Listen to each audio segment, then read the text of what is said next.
नमस्कार, डिकोड में आपका स्वागत है और मैं हूं सुधीर चौधरी।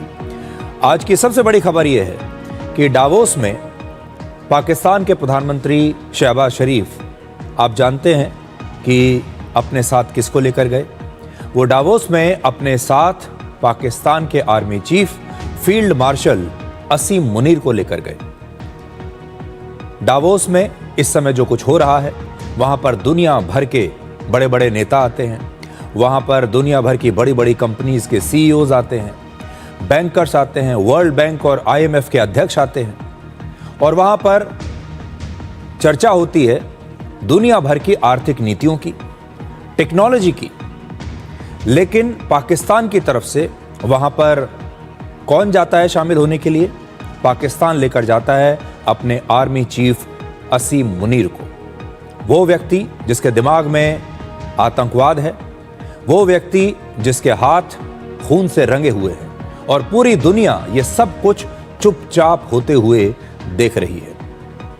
आज हम दुनिया की इस चुप्पी को भी डिकोड करेंगे और पाकिस्तान की जो मंशा है उसे भी हम डिकोड करेंगे। इसके बाद हम आपको अमेरिका के वो नए हथियार दिखाएंगे जिनके बारे में दुनिया को अभी पता ही नहीं है। अमेरिका के राष्ट्रपति डोनाल्ड ट्रंप ने पुष्टि की है कि उन्होंने वेनेजुएला में सोनिक वेपन्स का इस्तेमाल किया था, जो बिना कोई बम गिराए या गोली चलाए ही विरोधी सेना को अधमरा कर देता है। और यही कारण है कि वेनेजुएला में ऑपरेशन के दौरान वहां की सेना अमेरिकी कमांडोज का मुकाबला कर ही नहीं पाई और विरोध भी नहीं कर पाई। और आखिर में हम आपको ये बताएंगे कि आज नेताजी सुभाष चंद्र बोस का जन्मदिन है और इस मौके पर आज हम आपको ये बताना चाहते हैं कि तत्कालीन प्रधानमंत्री, भारत के पहले प्रधानमंत्री पंडित जवाहरलाल नेहरू ने कैसे नेताजी सुभाष चंद्र बोस के साथ नाइंसाफी की। जिस सम्मान के वो हकदार थे, जिस पद के वो हकदार थे, वो सम्मान उन्हें कभी नहीं मिला, क्योंकि पंडित नेहरू ने ऐसा कोई मौका छोड़ा नहीं जहां उन्होंने नेताजी सुभाष चंद्र बोस के रास्ते में अड़चनें न पैदा की।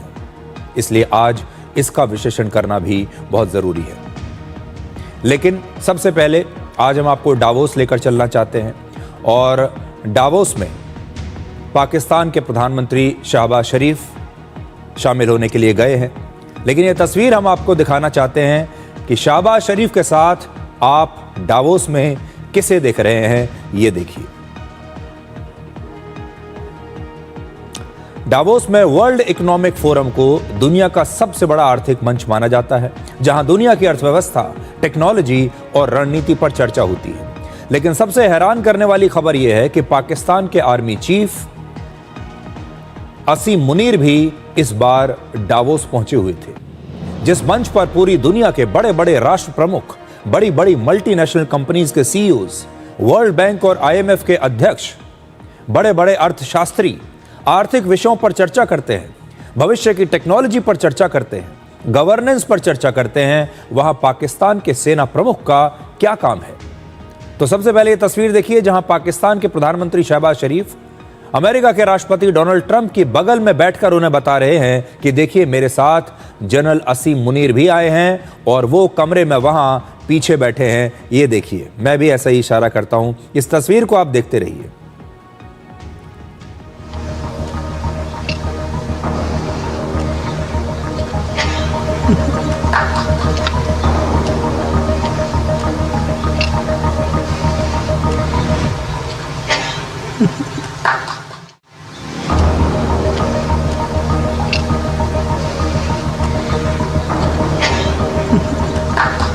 दुनिया के साथ सबसे बड़ा मजाक ये है कि यहां पर बोर्ड ऑफ पीस लिखा है, यानी शांति का बोर्ड ऑफ पीस, जिसमें शहबाज शरीफ शामिल होने के लिए यहां पर आए हैं। वो अमेरिका के राष्ट्रपति को दिखा रहे हैं बैठकर कि देखिए इस कमरे में मेरे साथ असीम मुनीर भी आए हैं और राष्ट्रपति ट्रंप उन्हें देखकर बड़े खुश भी हो रहे हैं।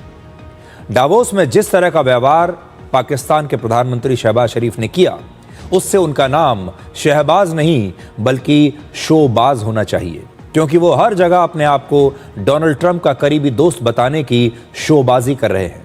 इसलिए आज हम उन्हें एक नया नाम देना चाहते हैं और वो है शोबाज शरीफ, क्योंकि हर चीज उनकी शोबाजी के लिए है। वो ट्रंप के बेहद करीब बैठकर कुछ इस अंदाज में उनसे बातें करते हैं जिससे ये लगे कि वो ट्रंप के बड़े करीबी सलाहकार बन गए हैं। ट्रंप भी उन्हें बड़ी तवज्जो देते हैं और इस बातचीत के दौरान उनकी कुछ फोटो खिंच जाएं, कुछ वीडियोस बन जाएं, जिनसे उनके देश में ये साबित हो जाए कि शहबाज शरीफ ट्रंप के बड़े करीबी दोस्त बन गए हैं। यानी कुल मिलाकर ये सब कुछ इंस्टाग्राम की रील्स बनाने के लिए किया जा रहा है, सोशल मीडिया के लिए किया जा रहा है। आप देखिए कि कैसे शहबाज शरीफ पूरी कोशिश कर रहे हैं कि उनकी कुछ अच्छी तस्वीरें खींच ली जाएं राष्ट्रपति ट्रंप के साथ।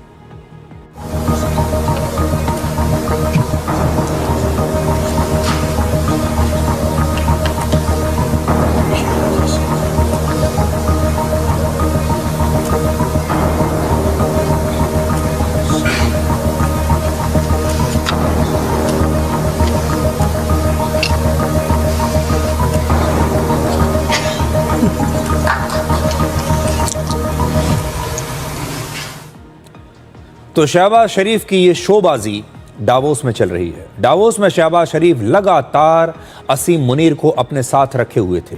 हर विदेशी नेता से उनका परिचय करवा रहे थे और ऐसा लगता था जैसे वो लगातार जनरल असीम मुनीर की निगरानी में है। और कोई भी बात करने के बाद शहबाज शरीफ असीम मुनीर की तरफ देखते हैं जैसे उनसे पूछ रहे हों कि मैंने ठीक कहा ना।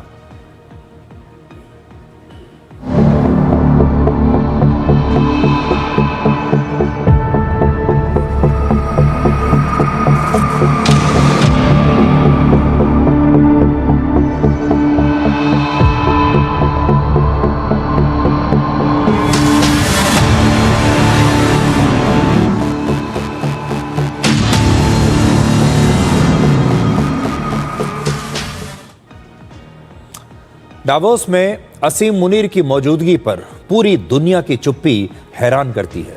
असीम मुनीर का आर्थिक नीतियों और टेक्नोलॉजी से दूर दूर तक कोई रिश्ता नहीं, गवर्नेंस से, प्रशासन से दूर दूर तक कोई रिश्ता नहीं। असीम मुनीर खुद एक मदरसे में पढ़े हैं, पूरी कुरान उन्हें मुंह ज़बानी याद है और वो अपने इस्लामिक कट्टरपंथी विचारों के लिए पूरी दुनिया में बदनाम है। वो आतंकवाद के सबसे बड़े एक्सपर्ट हैं। अगर दुनिया में आतंकवाद फैलाने पर कोई कॉन्फ्रेंस होती तो उसकी अध्यक्षता असीम मुनीर से ही करवानी चाहिए। असीम मुनीर के हाथ न जाने कितने बेकसूर लोगों के खून से रंगे हुए हैं, उनके आतंकवादियों से करीबी रिश्ते हैं और फिर भी दुनिया के इतने बड़े बड़े नेताओं में से एक ने भी वर्ल्ड इकोनॉमिक फोरम में असीम मुनीर जैसे बदनाम आदमी की मौजूदगी पर कोई सवाल नहीं उठाया।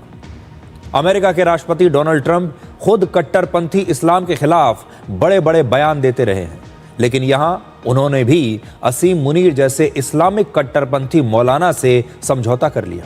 शहबाज शरीफ भले ही दुनिया भर के बड़े बड़े नेताओं के साथ अपनी फोटो खिंचवाकर खुश हो रहे हैं, लेकिन उन्होंने डावोस में इस मंच पर असीम मुनीर को ले जाकर एक बहुत बड़ी गलती की है और पूरी दुनिया के सामने एक बार फिर पाकिस्तान को एक्सपोज कर दिया है। इससे पहले भी दुनिया के बड़े बड़े नेताओं के साथ शहबाज शरीफ की मीटिंग्स के दौरान असीम मुनीर हर समय मौजूद रहते हैं, जिससे ये पता चलता है कि दुनिया को दिखाने के लिए भले ही पाकिस्तान में एक सिविलियन सरकार हो, लेकिन सच्चाई ये है कि पाकिस्तान को अब वहाँ की सेना ही चला रही है और दुनिया ने इस कड़वी सच्चाई को कोई भी चुनौती दिए बिना चुपचाप स्वीकार कर लिया है, जो अपने आप में एक बहुत दुखद स्थिति है।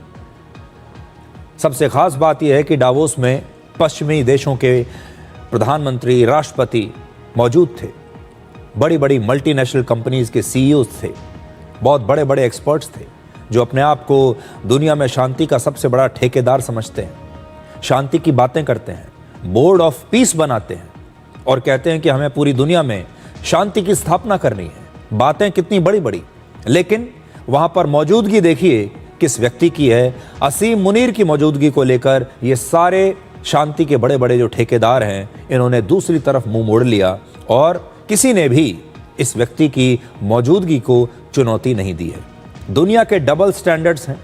दुनिया के जो देश हैं ये अपने लिए अलग नीति पर काम करते हैं और दूसरे के लिए इनकी सोच बिल्कुल बदल जाती है। डावोस से यही सीखने वाली बात है। अब जरा कल्पना कीजिए कि कोई देश किसी दूसरे देश पर हमला करे, लेकिन इस हमले में बॉम्ब्स और मिसाइल का इस्तेमाल ना हो। इसके बावजूद जिस देश पर हमला हुआ उस देश के सैनिक कुछ ही सेकंड में बगैर जवाब दिए अपने घुटनों पर आ जाएं, तो आप इसे क्या कहेंगे? यह हॉलीवुड की किसी फिल्म की कहानी नहीं है, बल्कि यह कहानी है नए युग के नए हथियारों की। 3 जनवरी को वेनेजुएला में ठीक ऐसा ही हुआ था जब अमेरिका की डेल्टा फोर्स ने निकोलस मदुरो को पकड़ने के लिए वेनेजुएला में ऑपरेशन लॉन्च किया था। अमेरिका के राष्ट्रपति डोनाल्ड ट्रंप ने इस ऑपरेशन के बारे में खुद बताया है कि अमेरिका के पास ऐसे नए और आधुनिक हथियार हैं जिनके बारे में दुनिया को अभी तक पता ही नहीं है, क्योंकि पूरी दुनिया इस बात पर हैरान हो रही थी कि वेनेजुएला में अमेरिका का ये जो ऑपरेशन हुआ, इसमें वेनेजुएला की सेना क्या कर रही थी। वेनेजुएला की सेना ने जरा भी मुकाबला करने की कोशिश क्यों नहीं की, और कैसे अमेरिका के जो कमांडोज हैं, सेना है, वो इतनी आसानी से वेनेजुएला के राष्ट्रपति को वहां से उठाकर ले आई। कोई खून खराबा नहीं हुआ, कोई संघर्ष नहीं हुआ, ऐसा कैसे हो सकता है? और अब एक इंटरव्यू में अमेरिका के राष्ट्रपति डोनाल्ड ट्रंप ने खुद पहली बार यह माना है कि उनके पास कुछ ऐसे हथियार हैं जिनके बारे में दुनिया को कुछ पता ही नहीं है, और वो ये भी कहते हैं कि इन हथियारों की जानकारी वो अभी दुनिया में किसी को देना भी नहीं चाहते। यानी ये हथियार अमेरिका गुप्त रखना चाहता है, और उसका बड़ा कारण ये है कि अगर अमेरिका ने इन हथियारों के बारे में सारी डिटेल्स बता दी तो कुछ चीन जैसे देश या कुछ दूसरे देश, रशिया जैसे देश, ऐसे ही हथियारों को डेवलप कर सकते हैं। राष्ट्रपति ट्रंप ने पहली बार इस बात की पुष्टि की है कि वेनेजुएला में सोनिक वेपन का इस्तेमाल किया गया, और यही वजह है कि राष्ट्रपति मदुरो को पकड़ने का ऑपरेशन सिर्फ 3 मिनटों में खत्म हो गया, और अमेरिका के मुकाबले वेनेजुएला का एक भी सैनिक खड़ा तक नहीं हो पाया। इस इंटरव्यू में ट्रंप से पूछा गया था कि क्या अमेरिकी सैनिकों ने सोनिक वेपन का इस्तेमाल किया था, और इसका जवाब देते हुए ट्रंप ने सोनिक वेपन के हमले से इनकार नहीं किया, और यह भी कहा कि दुनिया में किसी और देश के पास ऐसे आधुनिक हथियार नहीं है और इनके बारे में वो ज्यादा बात भी नहीं करना चाहते। अब आपको बताते हैं सोनिक वेपन क्या होता है। ये सोनिक वेपन हथियारों का एक नया युग है जिसमें ऐसे हथियार आ रहे हैं जो बंदूक, मिसाइल और बॉम्ब को बेकार कर देंगे। इनकी जरूरत ही नहीं पड़ेगी, लड़ाई करने के लायक विरोधी सेना रहेगी ही नहीं। आसान भाषा में कहें तो सोनिक वेपन बहुत तेज ध्वनि से हमला करते हैं, बहुत तेज ध्वनि पैदा करते हैं। वेनेजुएला के एक सैनिक के ही मुताबिक अमेरिकी कमांडोज ने एक रहस्यमयी और बेहद शक्तिशाली हथियार का प्रयोग किया, जिसमें अचानक ध्वनि की एक बहुत तेज शॉक वेव आई, और फिर वेनेजुएला के सैनिकों की नाक से खून बहने लगा। वो खून की उल्टियां करने लगे और उन्हें ऐसा लगा मानो उनके सिर के अंदर धमाके हो रहे हैं, और कुछ देर के लिए वो अपने पांव पर खड़े भी नहीं हो पा रहे थे, यानी एक प्रकार से कोलैप्स कर गए। और इसीलिए सोनिक वेपन्स को बिना एक भी गोली चलाए दुश्मन को जमीन पर गिराने वाला एक बिल्कुल नया हथियार कहा जा रहा है। और यही वजह है कि इस ऑपरेशन में वेनेजुएला के करीब 100 सैनिक मारे गए, लेकिन अमेरिका का एक भी सैनिक नहीं मारा गया। अमेरिका वर्षों से डायरेक्टेड एनर्जी वेपन्स पर रिसर्च कर रहा है। ये ऐसी टेक्नोलॉजी है जिसमें माइक्रोवेव, लेजर और ध्वनि जैसी एनर्जी से हमला किया जाता है, और ये वेपन्स जो हैं ये 3 प्रकार के होते हैं। पहला, जिसमें माइक्रोवेव का इस्तेमाल होता है, और इससे हमला होते ही जो त्वचा है, स्किन है, उस पर बहुत तेज और आग लगने जैसी जलन महसूस होती है। तो सोचिए, अगर कोई सामने विरोधी सैनिक खड़ा है तो उसकी जो त्वचा है वो जलने लगेगी। दूसरा है लेजर वेपन्स। इसके हमले से इंसानों का दिमाग भ्रमित हो जाता है और उन्हें ठीक से दिखाई नहीं देता। हालांकि हाई पावर के लेजर वेपन से किसी मिसाइल, ड्रोन और रॉकेट को भी हवा में ही नष्ट किया जा सकता है। और इजराइल का आयरन बीम ऐसा ही एक हथियार है, और इसके एक हमले की कीमत सिर्फ 170 रुपए है, यानी ये बहुत सस्ता है।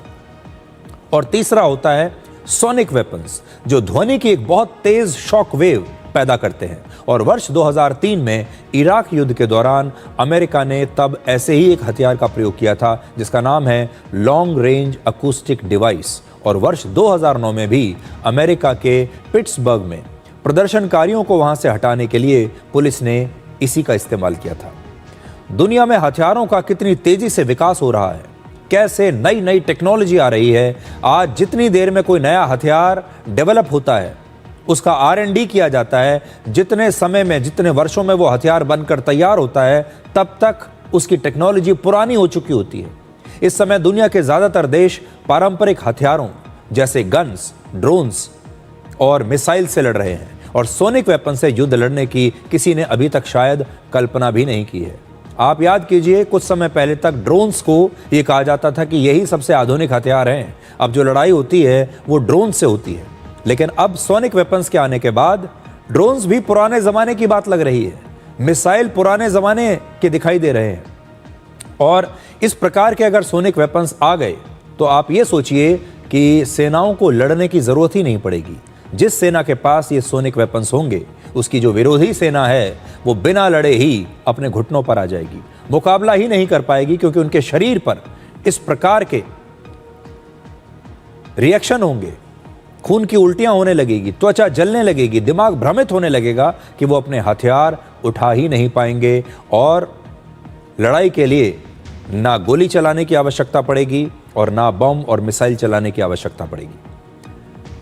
अमेरिका के पास सोनिक वेपन्स जैसे कई और नए हथियार हैं जिनकी ताकत और क्षमता के बारे में अभी दुनिया को कोई जानकारी ही नहीं है। अमेरिका इनके बारे में बताना नहीं चाहता।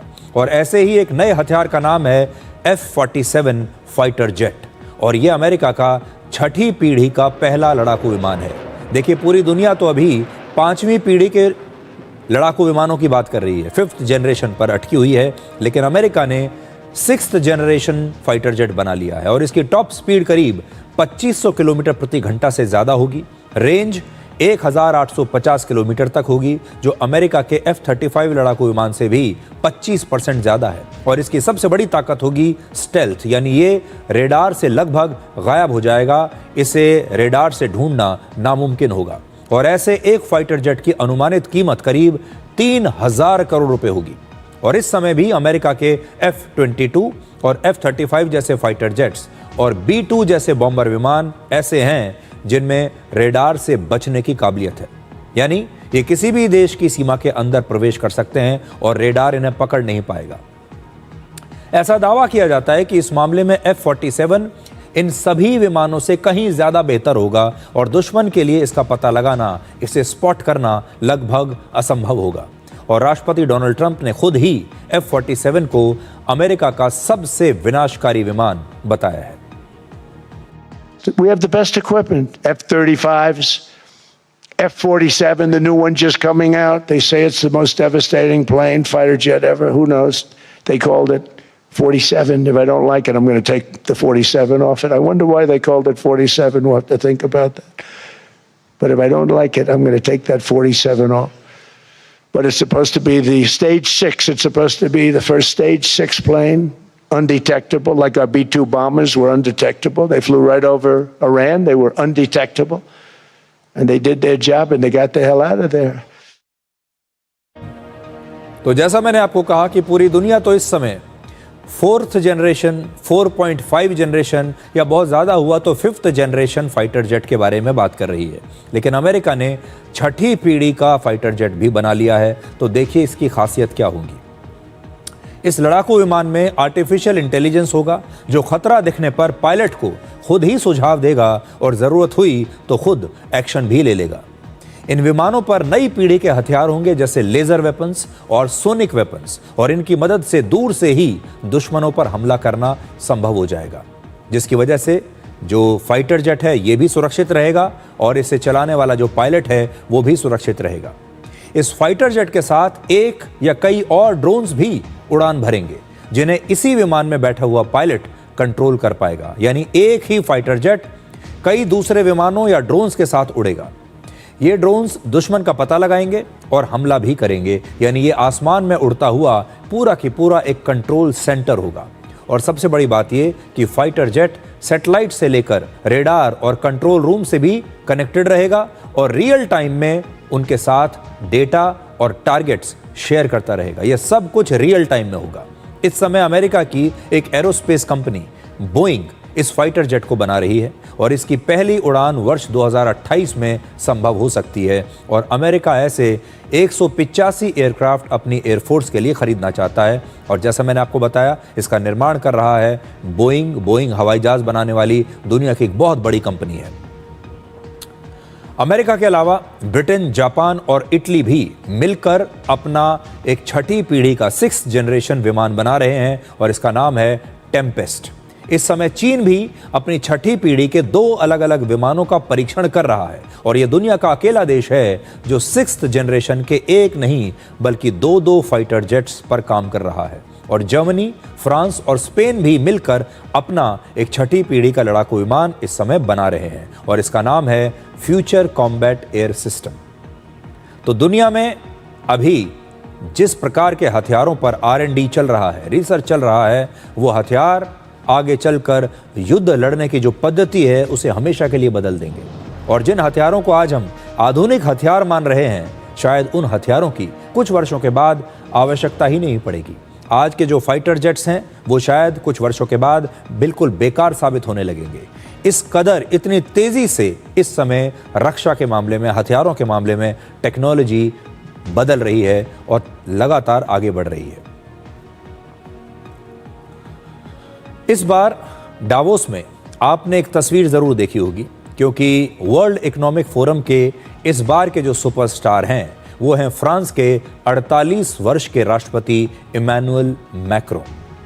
इसकी वजह उनका कोई शानदार भाषण नहीं है, बल्कि उनके सनग्लासेस यानी उनका चश्मा है, जिसे पहनकर उन्होंने 20 जनवरी को अपना भाषण भी दिया था और आजकल वो अपनी जिस भी मीटिंग में जा रहे हैं यही चश्मा पहनकर जा रहे हैं।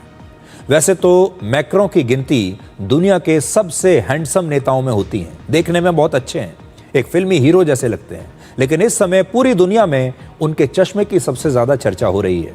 ये 2 तस्वीरें देखिए। पहली तस्वीर में हॉलीवुड के मशहूर एक्टर टॉम क्रूज हैं और दूसरी तरफ फ्रांस के राष्ट्रपति इमैनुअल मैक्रों हैं। अब सोशल मीडिया पर मैक्रों की तुलना टॉप गन के टॉम क्रूज से हो रही है और इस प्रकार के मीम्स चल रहे हैं और इस तुलना की वजह है मैक्रों के एविएटर सनग्लासेस, जिन्हें टॉप गन नाम की फिल्म में टॉम क्रूज ने भी पहना था।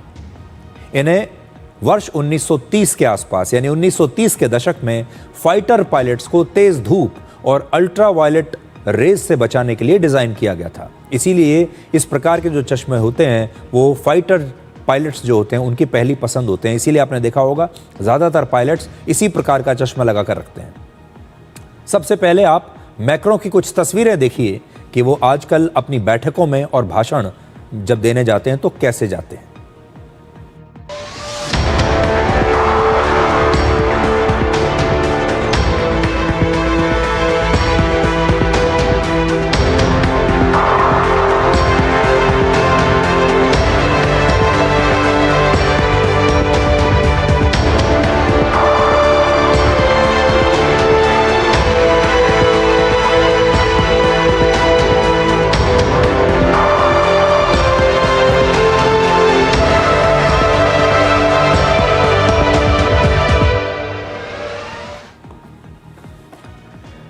ये जो चश्मा अभी आपने देखा, ये फ्रांस की एक कंपनी ने बनाया है जिसका नाम है हेनरी जूलियन और इसकी कीमत है लगभग 71,000 रुपए। लेकिन अब इस कंपनी को इटली की एक कंपनी ने खरीद लिया है।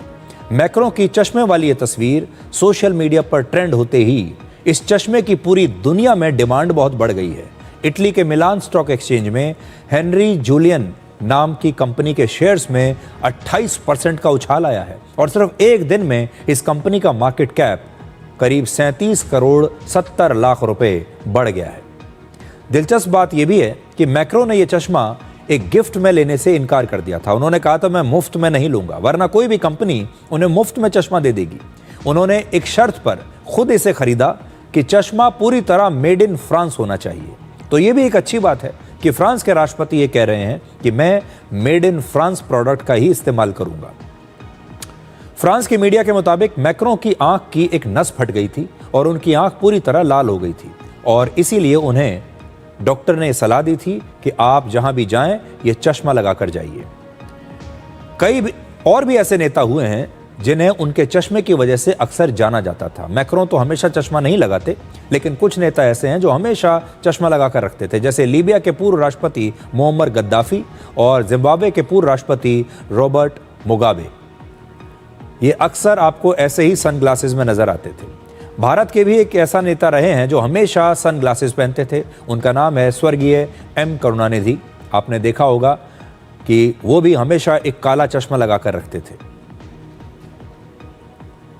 लेकिन एक बात तय है कि जब दुनिया का कोई बड़ा नेता इस प्रकार के चश्मे का इस्तेमाल करता है या कोई नेता फैशन का कोई नया ट्रेंड अपनाता है, तो फिर उस प्रोडक्ट की मांग पूरी दुनिया में बढ़ जाती है। और जिस तरह से मैक्रों के चश्मे की मांग बढ़ गई, उसी तरह से वेनेजुएला के राष्ट्रपति मदुरो की गिरफ्तारी के बाद मशहूर कंपनी नाइकी के एक ट्रैक सूट की डिमांड भी बढ़ गई थी, क्योंकि मदुरो ने अपनी गिरफ्तारी के समय यही ट्रैक सूट पहना हुआ था और जितनी भी तस्वीरें उनकी आईं दुनिया भर में, उसमें उन्होंने सबसे पहले यही ट्रैक सूट पहना हुआ था, जिसकी वजह से लोगों ने इस ट्रैक सूट को खरीदना शुरू कर दिया। इसी तरह इराक के पूर्व राष्ट्रपति सद्दाम हुसैन जब अदालत में अपने ट्रायल के दौरान आते थे तो हमेशा एक बहुत शानदार सूट पहनकर आया करते थे, और तब दुनिया भर के जो लोग हैं वो ढूंढने लगे कि सद्दाम हुसैन के इस अच्छे सूट्स कहाँ से बनते हैं, और उनके टेलर की डिमांड बहुत बढ़ गई थी। अब आपको अपने देश में हम वापस लेकर आते हैं और आपको आज हम ये बताना चाहते हैं कि नेताजी सुभाष चंद्र बोस का आज जन्मदिन है, और इस मौके पर आज हम आपके सामने कुछ एक्सपोज करेंगे।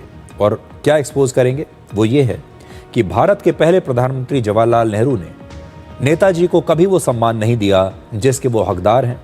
आज नेताजी सुभाष चंद्र बोस की जयंती है और उनका जन्म आज ही के दिन 23 जनवरी 1897 को हुआ था, और आज उनके जन्मदिन पर ये विशेष विश्लेषण हम नेताजी सुभाष चंद्र बोस के चाहने वालों के लिए कर रहे हैं, उनके फैंस के लिए कर रहे हैं, जो लोग उन्हें पसंद करते हैं उनके लिए कर रहे हैं। वो भारत के उन महान स्वतंत्रता सेनानियों में से एक थे जिनकी देशभक्ति, साहस और राष्ट्रवाद आज भी हर भारतीय को प्रेरणा देता है। फिर भी एक कड़वा सच ये है कि आज़ादी के बाद उनके योगदान को हमारे देश में वो सम्मान नहीं मिला जिसके वो हकदार थे। नेहरू और गांधी परिवार ने हमेशा उनके इतिहास के साथ सौतेला व्यवहार किया, जबकि सच ये है कि उन्होंने भारत की पहली सेना आज़ाद हिंद फौज का गठन किया था। ये भारत की पहली सेना थी। हम कैसे भूल गए भारत की इस पहली सेना को जिसका नाम था आज़ाद हिंद फौज। उन्होंने अंग्रेजों की गुलामी से अंडमान और मणिपुर के कुछ हिस्सों को सबसे पहले आज़ाद करवाया था और एक प्रकार से आज़ाद भारत के कुछ हिस्सों के पहले प्रधानमंत्री बने थे। वो कांग्रेस के 2 बार अध्यक्ष रहे, और ये अपने आप में साबित करता है कि वो कितने लोकप्रिय नेता थे। इसके बावजूद जानबूझकर इतिहास में उनके बलिदान को बहुत कम करके दिखाया गया। नेताजी सुभाष चंद्र बोस समझौते की राजनीति के प्रतीक नहीं थे। वो आज़ादी भीख में नहीं लेना चाहते थे। वो मानते थे कि आज़ादी उनका अधिकार है, उनका हक है, और अगर नहीं मिली तो वो छीन कर ले लेंगे। वो निर्भीक राष्ट्रवाद का चेहरा थे। आज हम आपको ये बताएंगे कि कैसे भारत के पहले प्रधानमंत्री पंडित जवाहरलाल नेहरू ने सुभाष चंद्र बोस के साथ नाइंसाफी की, और यही कारण है कि ऐसा लगता है कि इतिहास ने सुभाष चंद्र बोस के साथ एक प्रकार से नाइंसाफी की है। इतिहास जो हमें पढ़ाया गया उसमें सुभाष चंद्र बोस जिस चीज के हकदार थे, जिस सम्मान के हकदार थे, वो सम्मान उन्हें नहीं मिला। देश की आज़ादी में नेताजी सुभाष चंद्र बोस के योगदान के बावजूद जवाहरलाल नेहरू ने उन्हें कभी भी दिल से पसंद नहीं किया। आज़ादी के पहले से ही पंडित नेहरू लगातार इंडियन नेशनल आर्मी और सुभाष चंद्र बोस का विरोध करते रहे, और प्रधानमंत्री बनने के बाद भी दिल्ली में लाल किले या उसके आसपास नेताजी सुभाष चंद्र बोस का मेमोरियल बनाने से पंडित नेहरू ने इनकार कर दिया था। वर्ष 1962 में नेताजी के साथ स्वतंत्रता सेनानी रहे हरिदास मित्रा ने प्रधानमंत्री नेहरू को एक पत्र लिखा जिसमें कहा कि लाल किले या उसके आसपास नेताजी का एक मेमोरियल बनना चाहिए, और इस चिट्ठी के जवाब में प्रधानमंत्री नेहरू ने इस प्रस्ताव को खारिज कर दिया और लिखा कि लाल किले को भारत के स्वतंत्रता सेनानियों के लिए रिजर्व रखा गया है। आज बड़ा सवाल यह है कि फिर नेताजी सुभाष चंद्र बोस किस देश के स्वतंत्रता सेनानी थे अगर भारत के नहीं थे तो? यानी पंडित नेहरू नेताजी सुभाष चंद्र बोस को भारत का स्वतंत्रता सेनानी मानते ही नहीं थे। और इस चिट्ठी में पंडित नेहरू ने लिखा, जब उन्होंने जवाब दिया तो लिखा कि उनका यानी नेताजी का मेमोरियल इम्फाल, रंगून या सिंगापुर जैसी जगहों पर होना चाहिए, भारत में नहीं। पंडित नेहरू के सरकार में रहते हुए संसद भवन में सुभाष चंद्र बोस की पोर्ट्रेट लगाने की मांग उठी कि वहां पर भी उनकी एक बड़ी तस्वीर लगनी चाहिए हमारे संसद भवन में, लेकिन पंडित नेहरू ने यह भी नहीं होने दिया। और फिर वर्ष 1978 में संसद भवन में नेताजी सुभाष चंद्र बोस की पहली तस्वीर लगी। 1978 में जनता पार्टी के मोरारजी देसाई देश के प्रधानमंत्री थे। हमारे देश की राजधानी दिल्ली में सुभाष चंद्र बोस का दशकों तक कोई प्रमुख स्मारक नहीं था। पहली बार भारत की आजादी के 75 साल बीतने के बाद प्रधानमंत्री नरेंद्र मोदी की पहल पर वर्ष 2022 में इंडिया गेट पर नेताजी सुभाष चंद्र बोस की एक प्रतिमा लगाई गई। इससे पहले अगर मैं आपको फ्लैशबैक में लेकर जाऊं तो वर्ष 1958 में कांग्रेस के गुवाहाटी सम्मेलन के दौरान नेताजी को श्रद्धांजलि देने का प्रस्ताव रखा गया और इस प्रस्ताव पर भी तत्कालीन प्रधानमंत्री पंडित नेहरू को आपत्ति थी। और आप वो देखिए, आपको वो चिट्ठी दिखाते हैं जिसमें पंडित नेहरू ने लिखा कि नेताजी को लेकर ये विषय इतना महत्वपूर्ण नहीं है कि इसे यहां इस सम्मेलन में उठाया जाए। उस समय कांग्रेस के अध्यक्ष UN डेभर थे और उन्होंने इसीलिए उन्होंने ये प्रस्ताव रखा और नेहरू ने ये चिट्ठी इसीलिए उनको लिखी थी। और मैं कुछ चिट्ठियां लेकर आया हूं जो आज मैं आपको पढ़कर भी सुनाना चाहता हूं कि वो क्या लिखते थे। एक एक करके मैं आपको बताऊंगा। 24 अप्रैल 1942 को असम के गुवाहाटी में पंडित नेहरू ने एक प्रेस कॉन्फ्रेंस भी की थी और सुभाष चंद्र बोस की तब उन्होंने उस प्रेस कॉन्फ्रेंस में आलोचना की। पंडित नेहरू ने कहा कि अगर सुभाष चंद्र बोस और उनकी सेना भारत आती भी है तो मैं खुद उनका विरोध करूंगा।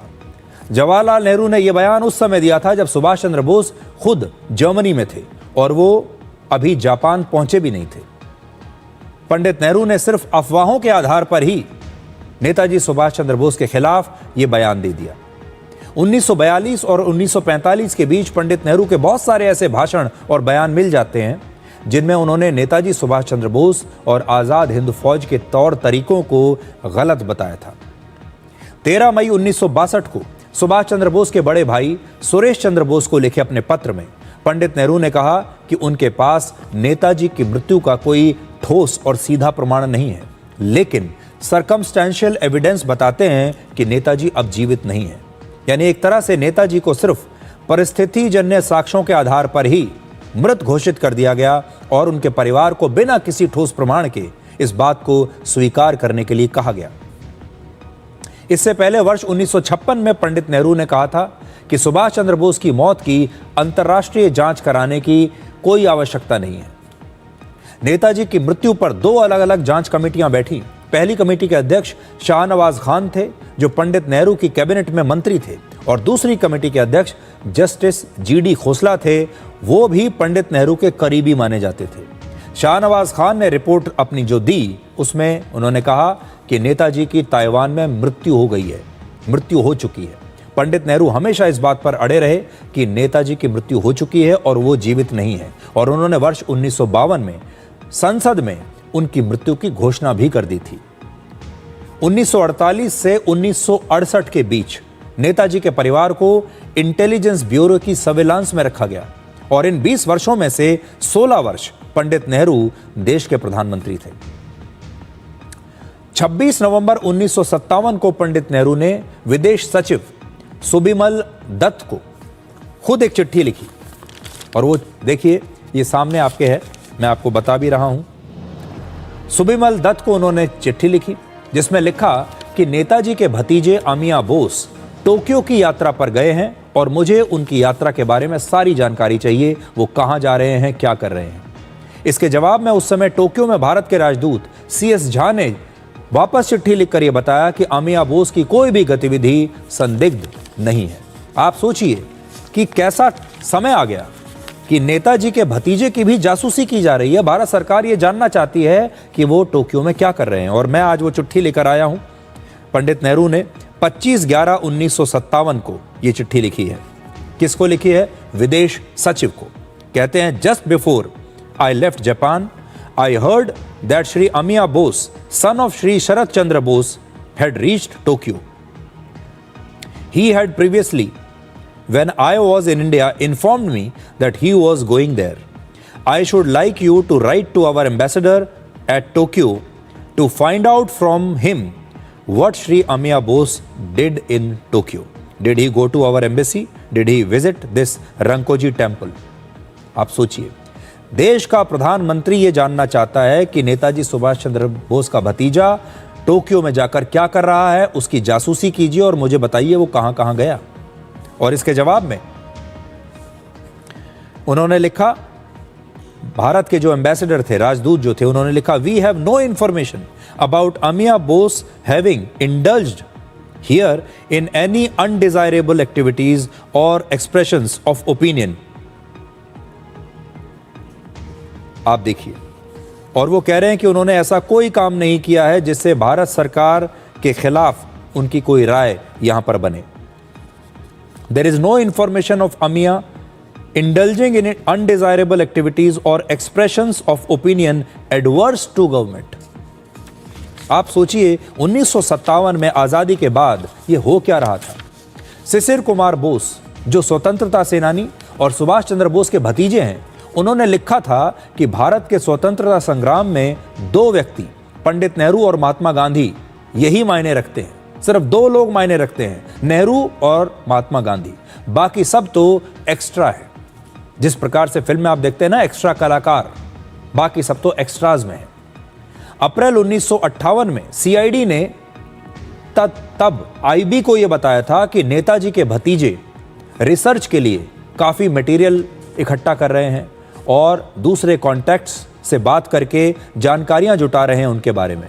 लेकिन उनके इस रिसर्च को भी शक की नज़र से देखा गया और उस समय ये कहा गया था कि वो नेताजी की ऊपर एक किताब लिखना चाहते हैं, इसलिए वो ये रिसर्च कर रहे हैं। लेकिन भारत सरकार को उस पर भी शक था।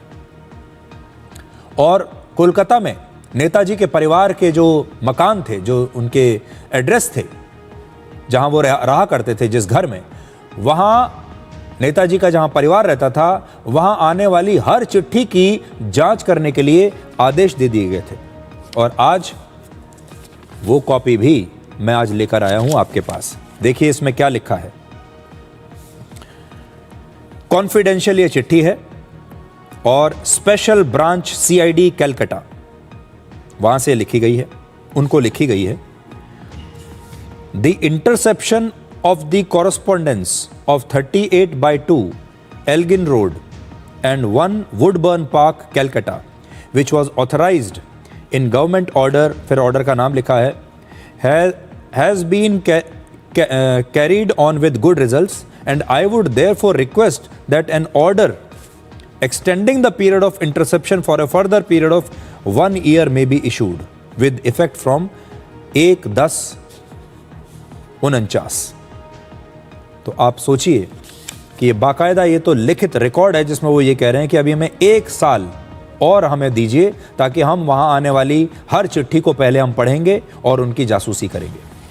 सुभाष चंद्र बोस ने अपने भतीजे अमिया बोस को एक पत्र में लिखा था कि जवाहरलाल नेहरू ने मुझे जितना नुकसान पहुंचाया है, मुझे जितना सताया है, उतना किसी और ने नहीं किया। उन्होंने मेरे रास्ते में सबसे ज्यादा अड़चनें पैदा की। ये सुभाष चंद्र बोस अपने भतीजे को कह रहे हैं। आज़ादी से पहले से ही पंडित नेहरू और उनके कुछ करीबियों ने सुभाष चंद्र बोस को बहुत परेशान किया और इसका सबसे बड़ा उदाहरण वर्ष 1939 में देखने को मिलता है, जब नेताजी कांग्रेस अध्यक्ष बन गए। सोचिए उनकी लोकप्रियता, वो कांग्रेस पार्टी के अध्यक्ष बन गए, नेहरू के रहते हुए, गांधी के रहते हुए, और उन्हें इतना मजबूर कर दिया गया कि उन्हें बाद में अपने पद से इस्तीफा देना पड़ा। नेहरू गांधी परिवार ने न केवल सुभाष चंद्र बोस के साथ बल्कि वल्लभ भाई पटेल और भीमराव अंबेडकर के साथ भी वैसा ही पक्षपात किया है। आज हम बात तो कर रहे हैं नेताजी सुभाष चंद्र बोस की, लेकिन 2 और नेता भी हैं जिनके साथ बड़ी नाइंसाफी हुई। सरदार वल्लभ भाई पटेल, जिन्हें लौह पुरुष कहा जाता है, जिन्होंने 550 से ज़्यादा रियासतों का भारत में विलय किया, जो देश के पहले गृह मंत्री थे और उन्हें कांग्रेस ने कभी उचित सम्मान नहीं दिया। और दूसरे हैं भीमराव अंबेडकर, जो भारतीय संविधान के मुख्य शिल्पकार थे और उनके साथ भी कभी कांग्रेस ने अच्छा सलूक नहीं किया और इन सब को जीवन भर संघर्ष करना पड़ा। तो ये 3 तस्वीरें आज मैं एक बार फिर से आपको दिखाना चाहता हूं, बड़ी पर्दे पर आप देख लीजिए। ये हमारे देश के वो महान नेता हैं जिनके साथ इतिहास ने न्याय नहीं किया, और न्याय इसलिए नहीं किया क्योंकि उस इतिहास को ऐसे लोग लिख रहे थे जो इन्हें पसंद नहीं करते थे। इसलिए आज सुभाष चंद्र बोस को नमन करना चाहिए और देश को यह समझना होगा कि सुभाष चंद्र बोस का जो योगदान है, जितना अभी तक उन्हें बताया गया है, उससे कहीं ज़्यादा और बड़ा योगदान सुभाष चंद्र बोस का हमारे देश में हुआ है। मैंने आपको 1-2 चिट्ठियां तो पढ़कर सुनाई, एक चिट्ठी रह गई थी और मैं चाहता हूं कि मैं ये चिट्ठी आपके लिए पढ़ूं। 24 अगस्त 1962 को भारत के प्रधानमंत्री जवाहरलाल नेहरू लिखते हैं हरिदास जी को।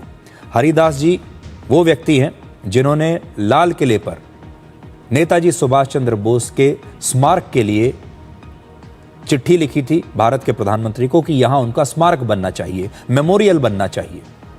उस पर भारत के प्रधानमंत्री लिखते हैं, I am afraid the front of the Delhi red fort has been reserved for a large composition denoting freedom fighters of India. This is being done by an eminent sculptor. This was decided on the centenary of the Indian War of Independence 1857. At Imphal, or rather near it, whatever is constructed should have the goodwill and agreement of the Manipuris. This applies even more to Rangoon and Singapore.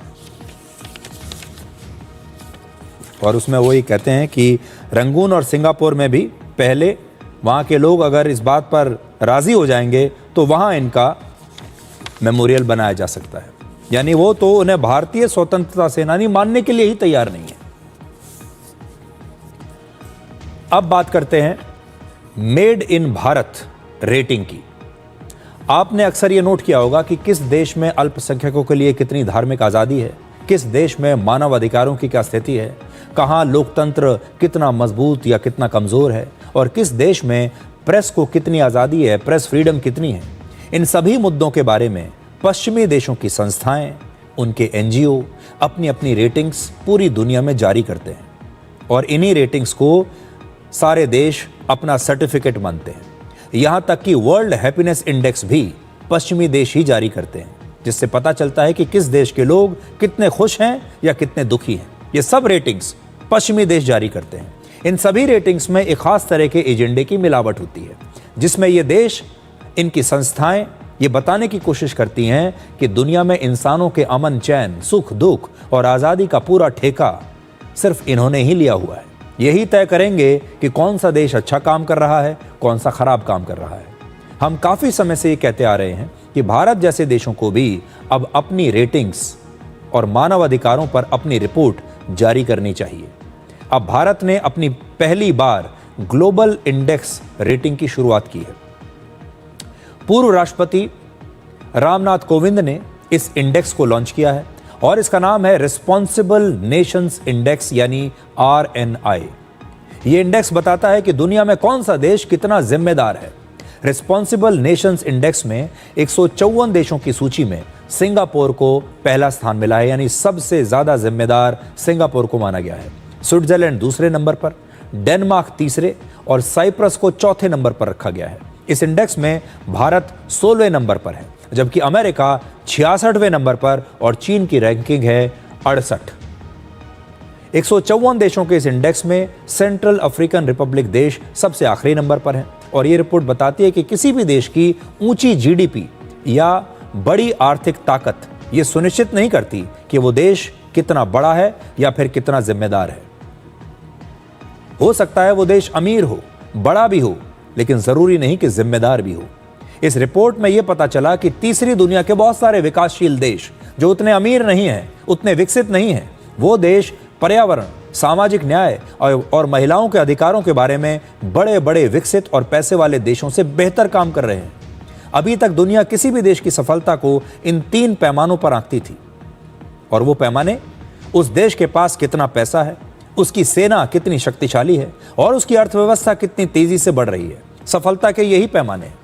लेकिन हम ये आंकना भूल जाते हैं कि क्या ये देश अपनी इस ताकत का इस्तेमाल जिम्मेदारी से कर रहे हैं? क्या उनके विकसित और अमीर होने से गरीबों को कोई फायदा मिल रहा है? और क्या वो देश पूरी दुनिया को एक स्थायी, शांतिपूर्ण और बेहतरीन जगह बनाने के लिए अपना कोई योगदान दे रहे हैं?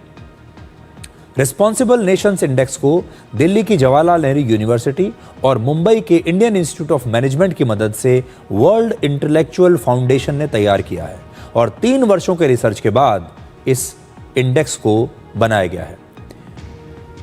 इस इंडेक्स को तैयार करने में world bank, United Nations, IMF और WHO जैसे अंतर्राष्ट्रीय संगठनों के वर्ष 2023 तक के आंकड़ों का इस्तेमाल किया गया है, यानी उन आंकड़ों पर आधारित है। पश्चिमी देशों द्वारा जारी की गई रेटिंग्स में आपने अक्सर ये नोट किया होगा कि वर्ल्ड हैप्पीनेस इंडेक्स में पाकिस्तान को भारत से बेहतर दिखाया जाता है, यानी बताया जाता है कि पाकिस्तान के लोग भारत से ज़्यादा खुश हैं, जो कि असंभव सी बात है। प्रेस फ्रीडम इंडेक्स में बांग्लादेश को भारत से ऊपर दिखाया जाता है। इस तरह की रिपोर्ट सच्चाई से बहुत दूर होती हैं और ये किसी के गले नहीं उतरती, क्योंकि इन रिपोर्ट्स को तैयार करने वाले पश्चिमी देशों के मन में, उन संस्थाओं के मन में भारत को लेकर एक पूर्वाग्रह होता है। और जब इन संस्थाओं की रिपोर्ट में भारत को खराब रैंकिंग दी जाती है तो हमारे देश के ही विपक्षी दल उस पर तालियां बजाते हैं, उस पर राजनीति करते हैं, जवाब मांगते हैं, और उन्हें इस बात का बड़ा इंतजार रहता है कि कब कोई पश्चिमी संस्था नई रिपोर्ट जारी करे जिसमें भारत के परफॉर्मेंस को कम करके बताया जाए। अब यह देखना बड़ा दिलचस्प रहेगा कि रिस्पॉन्सिबल नेशंस इंडेक्स की जो नई रिपोर्ट है, इस पर हमारे देश के विपक्षी नेता और मीडिया के कुछ लोग, एक वर्ग मीडिया का, क्या प्रतिक्रिया देते हैं, क्योंकि इसमें अमेरिका और चीन जैसे देशों की रैंकिंग बहुत खराब दिखाई गई है। यह बताता है कि इन देशों के पास पैसा तो है, संसाधन है, बड़ी बड़ी सेनाएं हैं, हथियार हैं, लेकिन जिम्मेदारी नहीं है। अब समय आ गया है कि भारत को अपनी उपलब्धियों के लिए किसी भी पश्चिमी देश और उनकी संस्थाओं से सर्टिफिकेट लेने की आवश्यकता नहीं। हमने खुद इतनी शक्ति हासिल कर ली है कि अब हम दुनिया के बाकी देशों को अपना सर्टिफिकेट बांट सकते हैं और उन्हें आईना भी दिखा सकते हैं। अब आपको हमारे देश के 146 करोड़ लोगों के लिए सबसे काम की खबर दिखाते हैं। केंद्र सरकार ने 2027 में होने वाली जनगणना को लेकर नोटिफिकेशन जारी कर दिया है, और इसमें जनगणना में पूछे जाने वाले 33 सवालों की लिस्ट है, और इस बार कुछ नए प्रकार के सवाल पूछे जाएंगे। तो आपके पास भी जब भारत सरकार के लोग आएंगे जो जनगणना में शामिल होंगे, जब वो आपके परिवार के लोगों को गिनेंगे, तो इस बार आपसे कुछ नए प्रकार के सवाल पूछे जाएंगे। और जो लिस्ट बनाई गई है सवालों की, उसमें मकान, परिवार और गाड़ियों के बारे में सवाल हैं। इसे 2 चरणों में जनगणना को पूरा किया जाएगा। पहला चरण अप्रैल से सितंबर 2026 यानी इसी साल, और दूसरा फरवरी 2027 से शुरू होगा।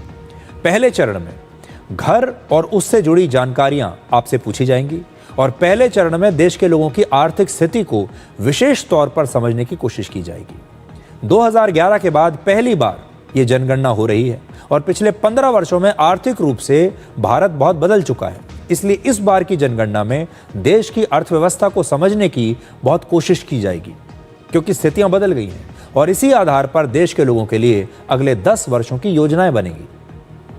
पहले चरण में पीने का पानी, बिजली, खाना पकाने के लिए किस ईंधन का इस्तेमाल किया जाता है, घर में बाथरूम है या नहीं, इस प्रकार की बुनियादी ज़रूरतों से जुड़े सवाल पूछे जाएंगे। इसके अलावा घर में रेडियो, टेलीविज़न, इंटरनेट, कंप्यूटर या लैपटॉप, टेलीफोन या मोबाइल फ़ोन जैसी सुविधाएं हैं या नहीं, ये भी पूछा जाएगा। हमारे देश में अब छोटे छोटे शहरों और गाँव में भी लोगों के पास 4 पहिए की गाड़ियाँ हैं।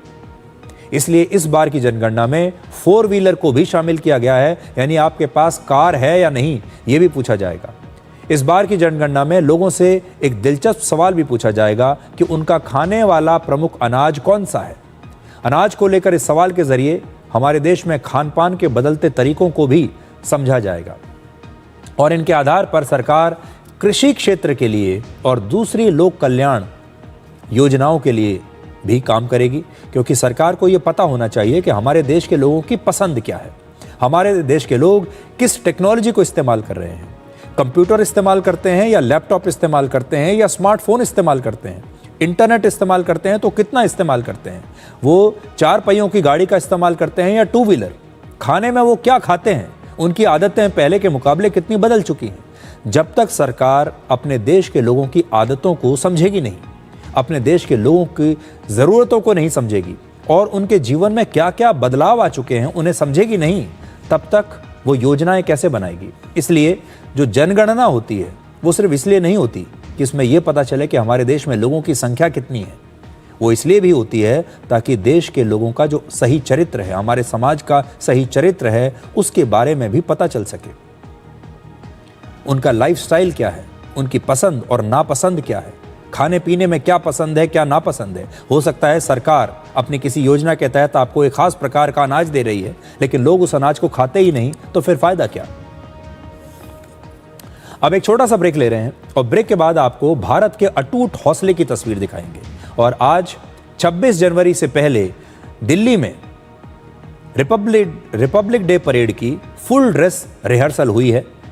बारिश के दौरान ये रिहर्सल हो रही है। इस समय दिल्ली में बहुत ठंड पड़ रही है, आज बारिश भी हुई है और उस दौरान ये रिहर्सल जब हो रही थी वो शानदार तस्वीरें आपको दिखाएंगे।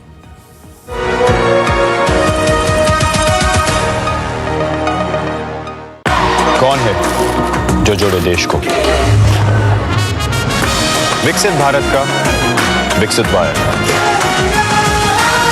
क्या तनाव आपके मानसिक और शारीरिक स्वास्थ्य पर बुरा असर डाल रहा है और आप समय प्रबंधन नहीं कर पा रहे? तनाव प्रबंधन के लिए टेलीमानस के 14416 पर संपर्क करें। विदिशा डिटर्जेंट पाउडर और केक जो दाग धब्बे निकाले प्यार से। विदिशा डिटर्जेंट पाउडर और केक अब चमकिए प्यार से। हिंदुस्तान मिले हिंदुस्तान से। जय हो देश हो विदेश हो जेके हो। देश का टायर जेके टायर। कौन है जो जोड़े देश को? विकसित भारत का विकसित भारत।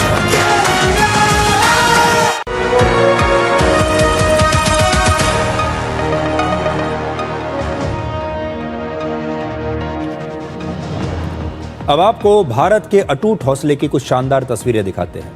26 जनवरी को होने वाले 77वें गणतंत्र दिवस की परेड से पहले आज दिल्ली में इसकी फुल ड्रेस रिहर्सल हुई और आसमान से लगातार बारिश हो रही थी, लेकिन इसके बावजूद भारतीय जवानों का जोश हमेशा की तरह हाई था। ये सिर्फ रिहर्सल नहीं है, ये भारत का दृढ़ निश्चय और उसका हौसला भी है। बड़ी स्क्रीन पर मैं आपको ये तस्वीर दिखाना चाहता हूं, आप देखिए।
खास बात यह है कि आज दिल्ली में ठंड तो बहुत पड़ी रही है, लेकिन ऊपर से बरसात भी हो रही थी। और जब बरसात हो रही थी, ये बरसात और सर्दी भी हमारे वीर जवानों के कदमों को रोक नहीं पाई। अब एक छोटा सा ब्रेक और ब्रेक के बाद डिकोड जिंदगी में आपको दिखाएंगे आज का विचार।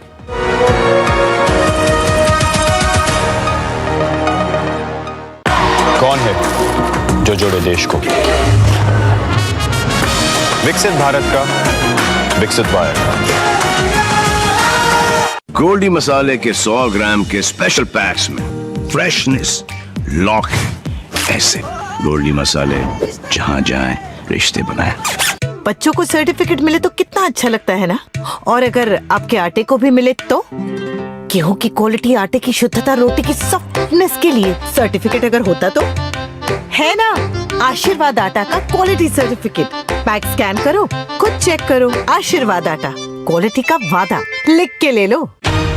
इस देश की हर माँ, बच्चे, बूढ़े, जवान, खिलाड़ी, डॉक्टर, इंजीनियर, सबको गाय भैंस की दूध की शक्ति पर भरोसा है। पर जब इन पशुओं को कपिला पशु आहार मिलेगा, तभी तो दूध सिर्फ ज्यादा ही नहीं, शक्ति से भरपूर भी होगा। कपिला पशु आहार, देश का नंबर 1 पशु आहार।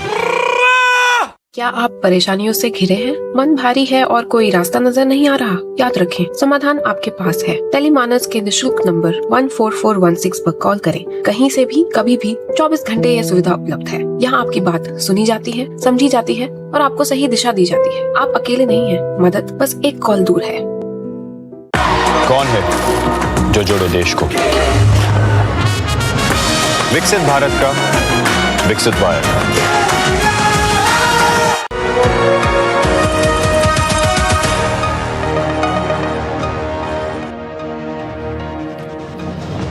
तो आज के लिए डिकोड में इतना ही। अब आपसे हमारी अगली मुलाकात होगी कल रात 9 बजे। तब तक आप खुश रहिए, सुरक्षित रहिए, स्वस्थ रहिए। और सच कभी कड़वा नहीं होता, वो बस आपको स्वाद के अनुसार ना मिले तो गले से नीचे नहीं उतरता। नमस्कार।